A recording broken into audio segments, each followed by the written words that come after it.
Hello বন্ধুরা, তোমরা কেমন আছো? আজকের রেসিপি কাতলা মাছের মাথা দিয়ে পুঁই শাকের চচ্চড়ি। এই রেসিপি করতে প্রথমে তো লাগছে কাতলা মাছ, লঙ্কা, হলুদ, নুন দিয়ে সামান্য কাঁচা সর্ষের তেল দিয়ে মাখিয়ে রাখা রয়েছে। এছাড়া পুঁই শাকের এখানে আমি পরিষ্কার করে পুঁই শাকের পাটাটা আলাদা করে রেখেছি, ডাঁটাটা এখানে রেখেছি। রয়েছে আলু, ডুমো করা আলু, এখানে রয়েছে কুমড়ো, বেগুন, চেরা কাঁচা লঙ্কা, এখানে রয়েছে লঙ্কা গুঁড়ো, হলুদের গুঁড়ো, ধনে, জিরে, আদা রসুনের একটা পেস্ট। মাথা আমি এক এক করে ভেজে নেব।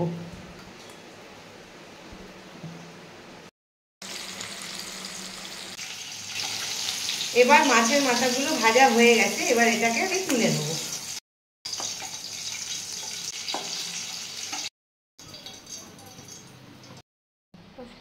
কড়া বসিয়ে দিলাম, অন্য একটা কড়া বসিয়ে তার মধ্যে সর্ষের তেল দিয়ে দিলাম।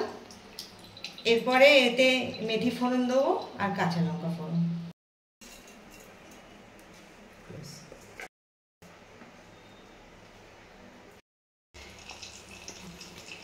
এবারে এই সবজিগুলো একে করে দিয়ে দেবো।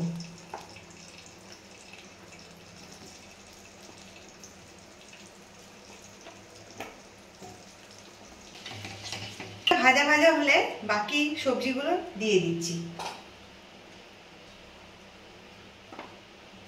কুমড়ো খানিকক্ষণ পরে বেগুন দেবো, একটু ভাজা হোক। আলু কুমড়ো ভাজা হয়ে গেছে, এবার আমি এতে বেগুনগুলো দিয়ে দিলাম।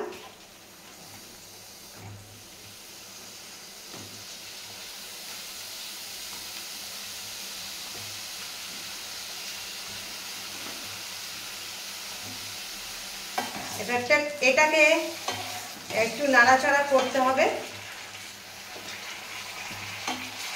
দিয়ে দিচ্ছি এই পেস্ট, যেই পেস্টটা আমি লঙ্কা, হলুদ গুঁড়ো, আদা রসুন, ধনে, জিরে দিয়ে একটু সামান্য জল দিয়ে পেস্ট রেডি করে রেখেছিলাম, এটা পুরোটাই দিয়ে দেবো।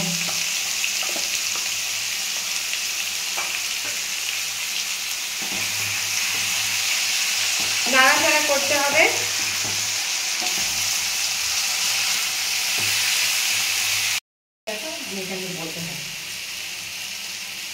মশলাটা ভালো করে এই আলু, বেগুন, কুমড়োর সাথে কষিয়ে নিতে হবে, তারপরে ডাঁটাগুলো দিয়ে দেবো। পুঁই শাকের ডাঁটাগুলো দিয়ে দেওয়া হলো।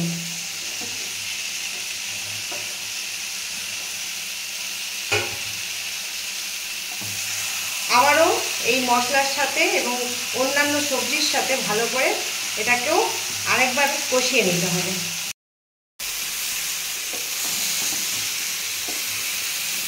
মশলাটা আমার ভালোই কষে এসছে, এবারে সামান্য একটু জল দেবো, তারপরে পুঁই শাকের পাতাটা দিয়ে দেবো।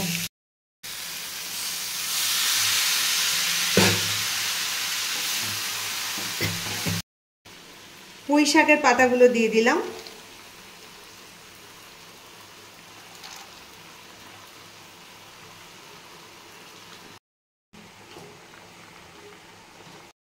দিয়ে দিলাম নুন।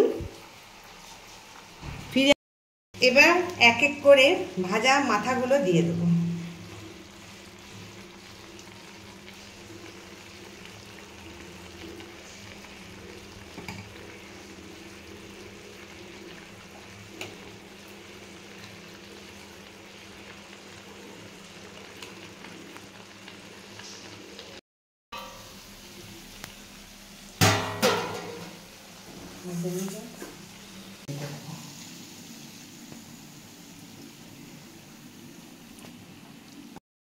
রেডি হয়ে গেল কাতলা মাছের মাথা দিয়ে পুঁই শাকের চচ্চড়ি। আশা করি রেসিপিটা তোমাদের ভালো লেগেছে, আর যদি ভালো লেগে থাকে অতি অবশ্যই লাইক, শেয়ার, কমেন্ট করতে ভুলো না। ধন্যবাদ। পিঙ্কিস কিচেন।